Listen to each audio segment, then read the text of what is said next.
Oh, masayang araw po mga ka-PL. Sa mga hindi po naniniwalang na mayapa na po si Jose Cabral, lagot kayo. Kay Junvic Rimulya, mga kababayan. Napipikon na po sa inyo si Junvic. Hinahamon niya po kayo. Ang sabi niya, magboluntaryo daw kayo mga kababayan na pumunta doon sa lugar kung saan nahulog si Jose Cabral at sila mismo di umano ang magtutulak sa inyo sa bangin ng makita ninyo. Tama ba naman yan mga kababayan? Ganyan ba dapat ang kaisipan ng isang opisyal ng gobyerno? Balat sibuyas? Abay, nagtatanong lang naman. Di ba? Kayo, kung talaga bang si Jose Cabral ang nahulog doon sa bangin, kasi bakit ayaw ipakita sa mainstream media, mapalitrato o mapabidyo man lang? Di ba ga, mga kababayan, abay, napik ko ng mama. Oh, ito po ang sinabi ni Junvic Rimulya, mga kababayan. Ala, galit na sa inyo tuloy si Mr. Clean na hindi kalbo. Di ba? Agad to lagi. O ito, ang sinabi niya, pag-usapan po natin. Pero bago ko po simulan, makikisuyo sa mga hindi pa po nakasubscribe, baka naman at paki-click na rin ang notification bell para lagi po kayong updated sa ating mga upload at huwag niyo pong kalimutan, paki-like at share na rin itong video para malaman po ng ating mga kababayan ang ganap sa ating bansa. Okay, o eto na ho. Maikli lang naman po yung sinabi niya mga kababayan, pero nakakatawa ho. Eto, sa mga hindi naniniwala na si Cabral ngayon, yung nahulog, pwede kayo mag-volunteer. Itulak namin kayo doon para makita nyo.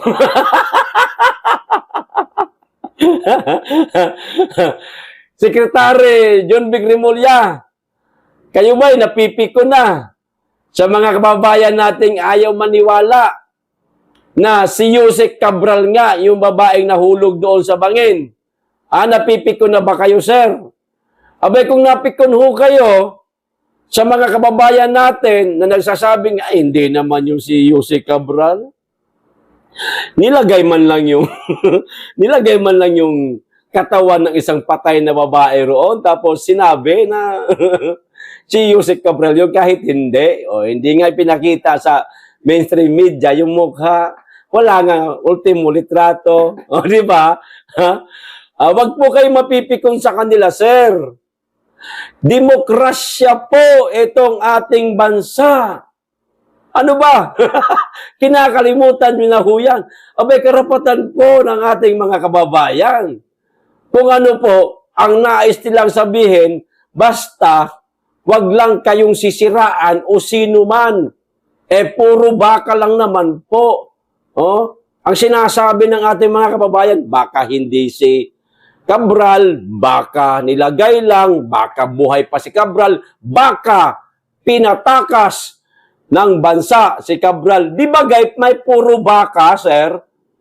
Doon pa lang sa baka panalo na ho kayo Pinapatulan pa po ninyo yung hinala o pagdududa ng ating mga kababayan.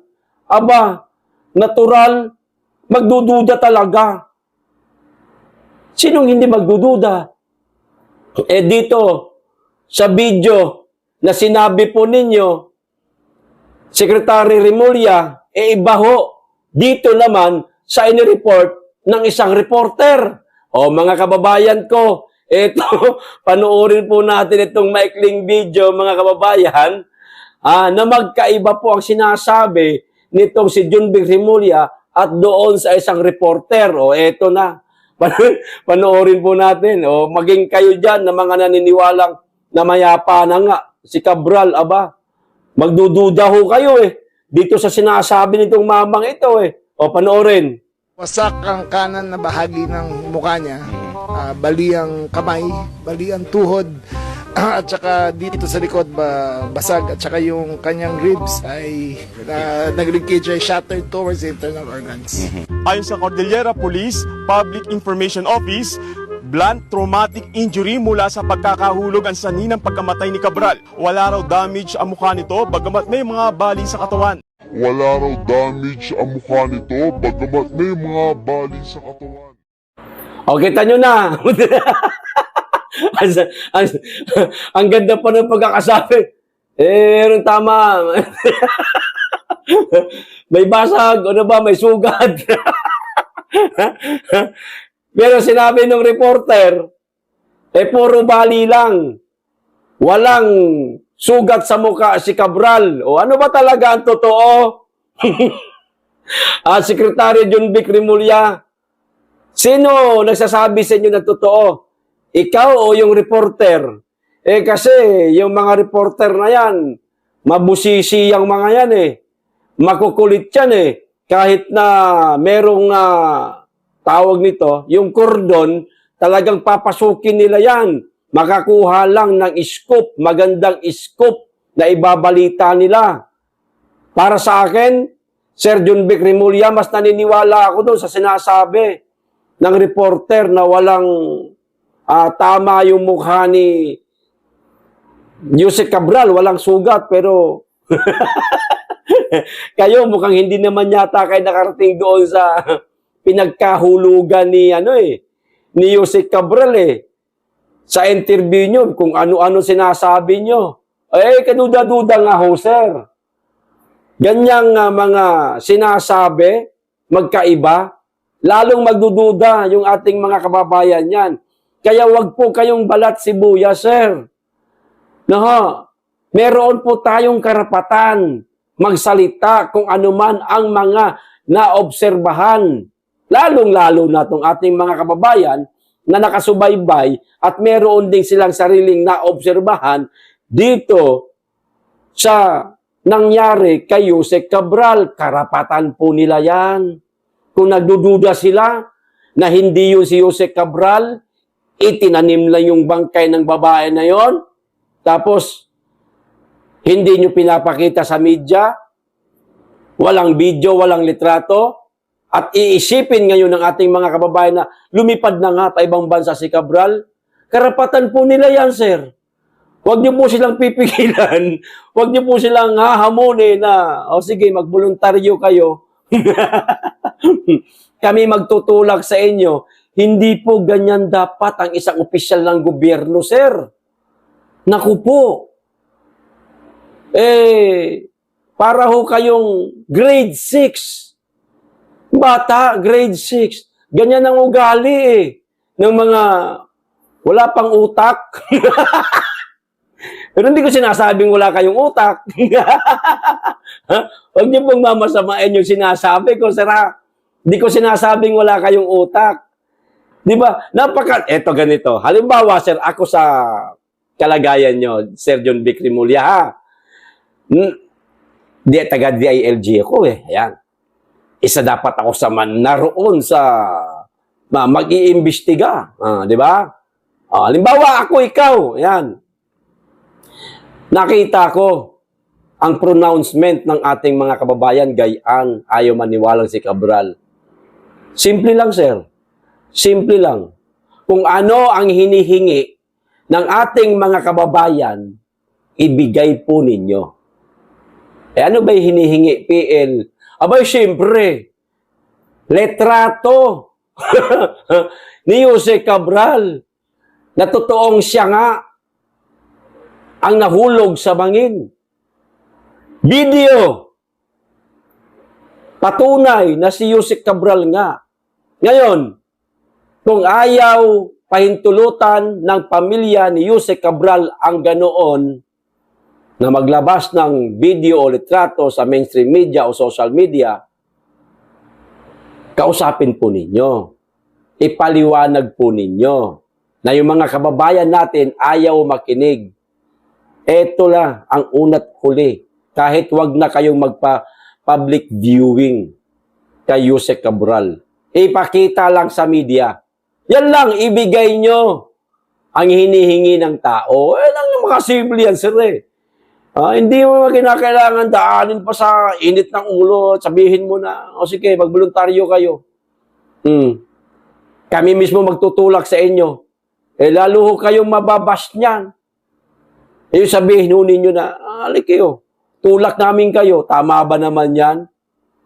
Parang kaisipan po ng isang tambay na adik sa kanto. Parang ganito lang, oh.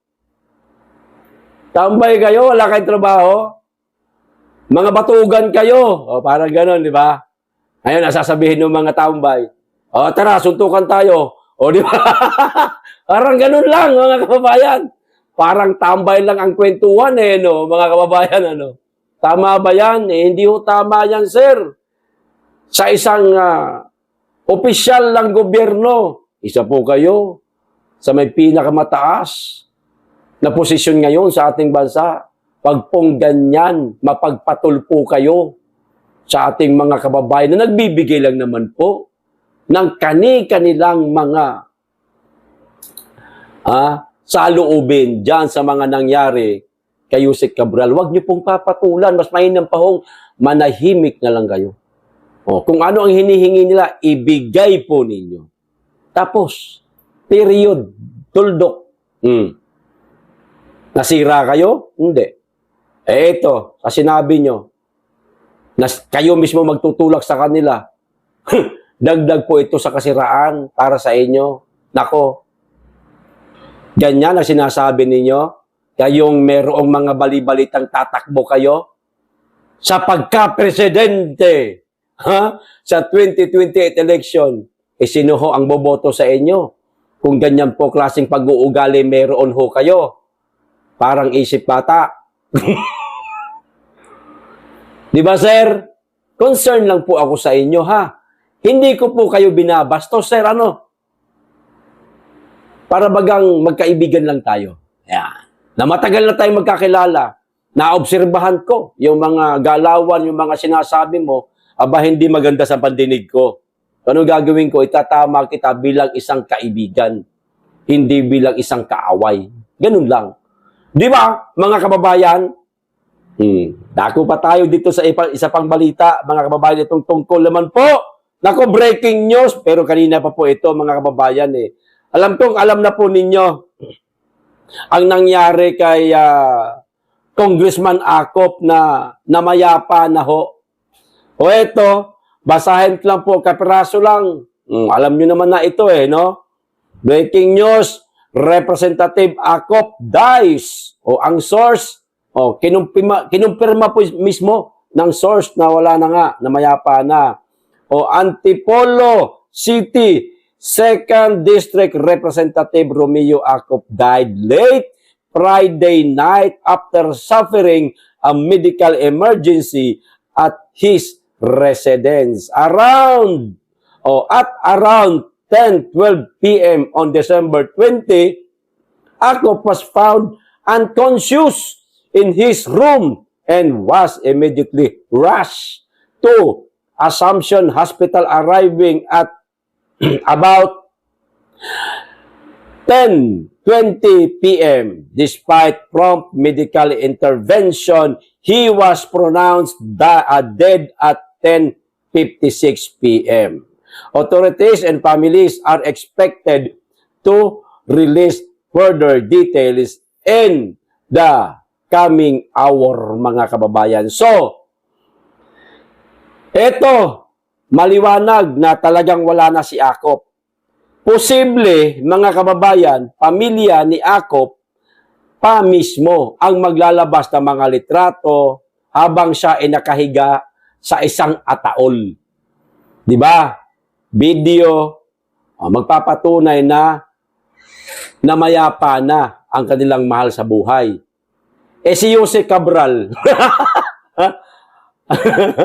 kaya mga kababayan, maglalabas kaya ng picture o litrato, video si Junvic Rimulya? Walang iya ka, PL. Isip ni John Vic. Walang iya ka, PL. Nakayakop ka na. Naalala mo pa si Yusek Cabral. Siya nga pala, mga kababayan. Magbalik tanaw lang po tayo dito sa mga nagawa ni Congressman Acop. Una, si Acop po ay isa sa mga pumirma para isuspinde ang prangkisa o ang SMNI. Di ba? Kasi ang Administrasyong Marcos nagpapantig na ang tenga sa mga ibinabalita ng SMNI na pawang katotohanan lang batay sa kanilang mga obserbasyon. Tama naman. Di po ba, mga kababayan, ano ba nangyayari ngayon sa bansa natin? Di bagay, magulo pa sa Ball Beach, mga kababayan. Ayan una yan. Pangalawa, isa sa mga nagpa-contempt kay Doc Loren Badoy at kay Ka Eric Celis. Di ba ga? Nagsisisigaw doon si Ka Eric sa loob ng kamera. Talagang ginipit. Etong dalawa na mga kaibigan natin na merong tapang para ipaglaban ang ating bayan. Isa po si Ayo o si Acop, mga kababayan, ang nag-aproba para ma-contempt itong dalawa. Pangatlo, isa sa nag-utos para ipakulong po o ipadampot o hanapin, gipitin si Pastor Apollo Kibuloy. Di ba? Ganyan po kabait si Acop. Pang-apat, at huli, kung di ako nagkakamali, at isa sa mga bumastos kay FPRRD sa hearing sa Kamara nung pinatawag nila ang dating Pangulong Duterte. Di ba? Napunta ang ating Tatay Digong sa Senado, nagkaroon ng pagdinig. Ganun din. Sa House of Representatives, nagpunta rin po ang ating Tatay Digong. Isa po si Acop, mga kababayan. Sa mga tila bumastos sa dating Pangulong Rodrigo Roa Duterte. At kung hindi ako nagkakamali, isa rin po yata itong si Acop na nanggipit sa mga kaibigan nating vlogger na pinatawag din po sa House of Representatives. Yan ang mga ala-alang mga naiwan ni Congressman Acop bago siya bawian ng buhay ni Lord, mga kababayan. Maganda, no? Maganda ba? yung yung kanyang ala-alang naiwan, mga kababayan. Kayo na lang po ang humusga.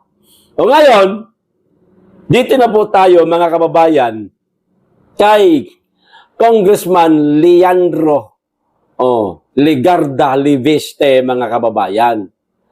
Di ba guys, meron siya mga post sa kanyang social media na sinabi niya meron daw siyang mga files na hinahawakan na nagmula mismo sa mga files din ni Yusek Cabral.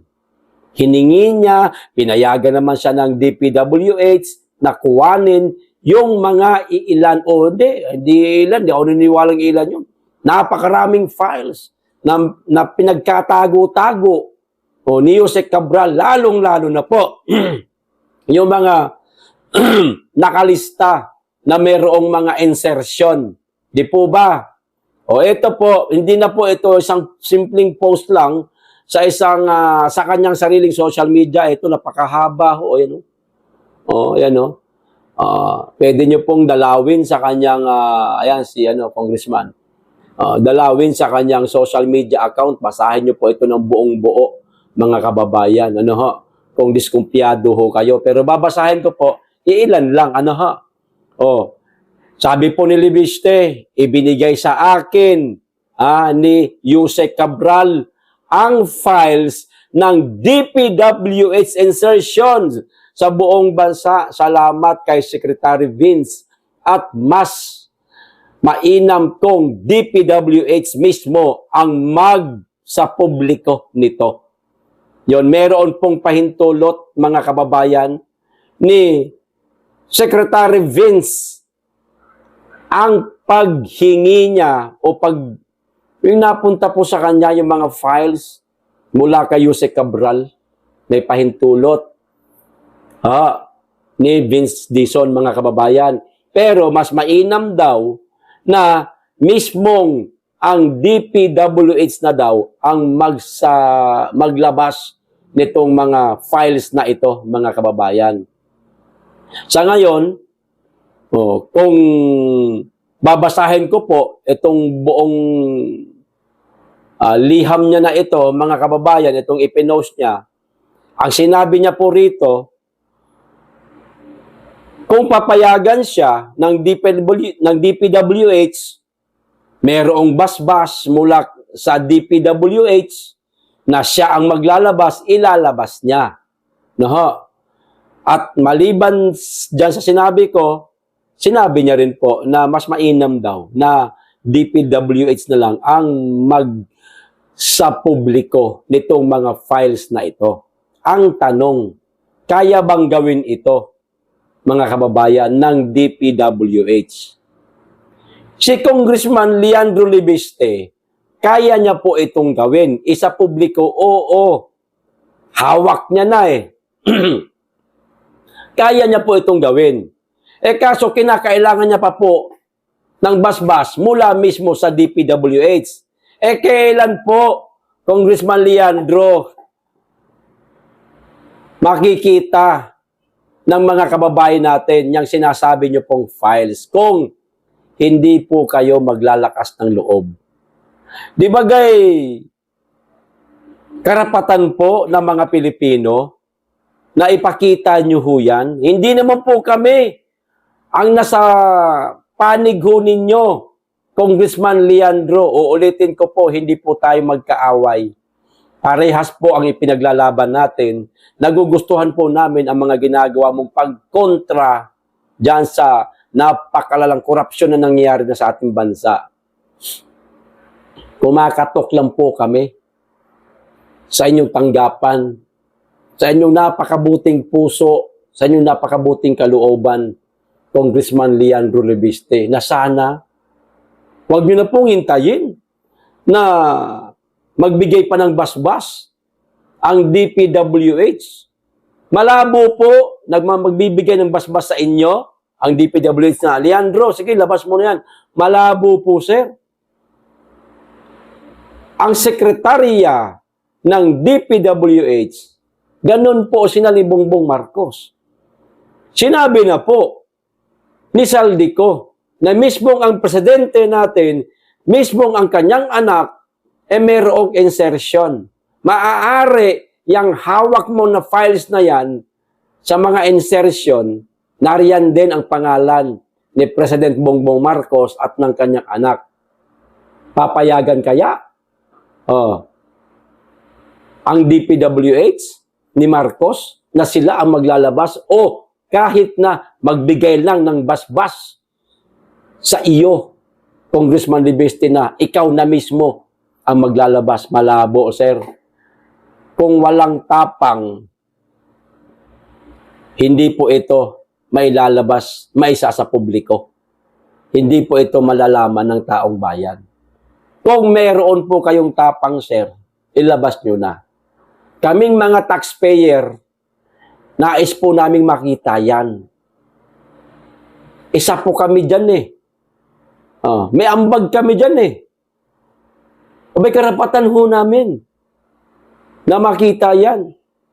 Ang pangit sa Pilipinas, mga kababayan, maliwanag na nga na meron nang nangyayaring nakawan, meron nang nangyayaring korupsyon, meron namang files, itinatago-tago pa. Paano po malalaman ng mga Pilipino? Paano po masasampahan ng kaso itong mga kawatan na opisyal ng gobyerno? Di ba? Meron na tayong files. Bakit kinakailangan itago yan? Bakit hindi po isa publiko? Ano kinatatakutan ba? Kanino kayo natatakot? Sa pinakamataas na opisyalis ng ating bansa o sa mga taong nagbabayad ng buwis, nagbibigay ng buwis sa ating gobyerno? Di hamak na mas marami po kami. Sir, Congressman Leandro Lubiste, hindi ko po kayo kalaban, sir, ha? Hindi rin po ako nagagalit sa inyo. Nagugustuhan ko po ang inyong ginagawa, mga pagkontra sa korupsyon. Pero kumakatok lang po kami sa tanggapan ninyo. Sana, sir, maglakas po kayo ng loob na ipakita ito sa atin. Kung ayaw magbigay ng basbas, ang DPWH, pilitin nyo po, ilabas nyo po. Pag ho kayo matakot. Ganun lang kadali, sir. O di kaya, maghanap kayo ng isang mainstream media na habang ini-interview kayo, ipinapakita nyo yung mga files. Ganun lang kasimple. Para malaman po ng ating mga kababayan kung totoo ba ang mga paratang ni Saldico laban kay Mr. President Bongbong Marcos sa kanyang anak, kay Martin Romualdez, kay Lisa Marcos, na sila mismo ay nakikialam sa kaban ng bayan at meron di umanong insertion. Yan lang, sir, ang gustong malaman ng ating mga kababayan. Kasi kapag yung hawak mong files na yan ay inilabas po ninyo at nariyan po ang pangalan kahit kay Bongbong Marcos na lang at kay Sandro Marcos, tumpak lahat ng sinasabi ni Saldico. Di ba, mga kababayan, hindi nila kayang pasinungalingan ang mga sinasabi ni Saldico. At dapat nang kumilos ang mga Pilipino o ang mga iba pang mambabatas na mayroong concern, pagmamahal sa ating bansa. Nakasuhan ang dapat kasuhan, ikulong ang dapat ikulong. Di po ba, mga kababayan? Sana lang, sir, Congressman Leandro, maglakas loob po kayo. Okay, pasensya na po, maraming salamat. Umaasa po kami na magagawa po ninyo, sir, na isa publiko yung mga files na hawak po ninyo. God bless. Ito pa isa, mga kababayan. Si Risa Hontiveros, nako. Di ba kinakalaban niya na po, o kinakalaban na po siya ni Rowena Guanzon? Di ba? Binulgar pa nga ni Rowena Guanzon na meron daw nangyayari sa kanila ni Llamas. Sila daw ni Llamas. Ngayon, etong si Leni Robredo, si Rowena Guanzon, ganun talaga yan. Magkaibigan talaga yan. Hindi mo mapapaghiwalay yung dalawa na yan. Parehas ng political agenda tong dalawang ito. Rowena Guanzon at Leni Robredo. Ngayon, etong si Risa Hontiveros, mga kababayan, binabanata na. Si Leni Robredo. Kita nyo na. Dahil po sa isang posisyon na pinag-aagawan ng mga Pilipinong politiko.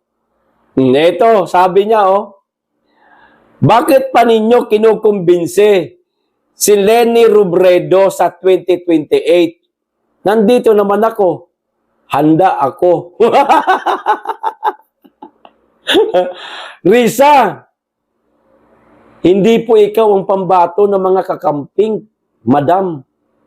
Si Leni Robredo. Baka hindi mo alam yan. Mga kakamping, si Leni Robredo. Ang gusto nilang tumakbo. Kasi di hamak na mas matino yun kaysa sayo. Pero, nililinaw ko, mga kababayan, wala akong pakialam sa kanila. Eto nga, pinag-uusapan natin para pagsabungin natin sila. Ito daw ang sinabi ni Risa Hontiveros kay Leni Robredo. Mayor Leni Robredo, ano pong masasabi ninyo? Ay ano, binabanatan na kayo ni Risa Hontiveros. O bakit daw kayo ang kinukumbinse ng mga kakamping at ng mga dilaw para tumakbo sa 2028? Nariyan naman daw siya. O ano pong masasabi ninyo, Madam Leni Robredo, dito sa katropa nyo noon na hindi nyo nakatropa ngayon? Talo-talo na ba ito? Mayor Leni Robredo. Leni, teka, mayor ba si Leni? Alam ko mayor siya ngayon talaga. Oo, mayor nga yata siya. Ano po, Madam Leni Robredo, hindi nyo ba babalikan tong ale na mahilig lumuhod? Kadiri ang buto. Luluhod ka lang doon pa sa maraming tartar. Nanilaw lang ang ipin ng buwang. Madam Leni, si Risa Hontiveros, kinukurot ka na patalikod. Ano pang masasabi nyo? Dalian nyo na, naghihintay kaming mga marites sa politika. Okay, agad dito lang, maraming salamat, mag-iingat kayo lagi, tigit sa lahat, mahalin po natin ang Pilipinas.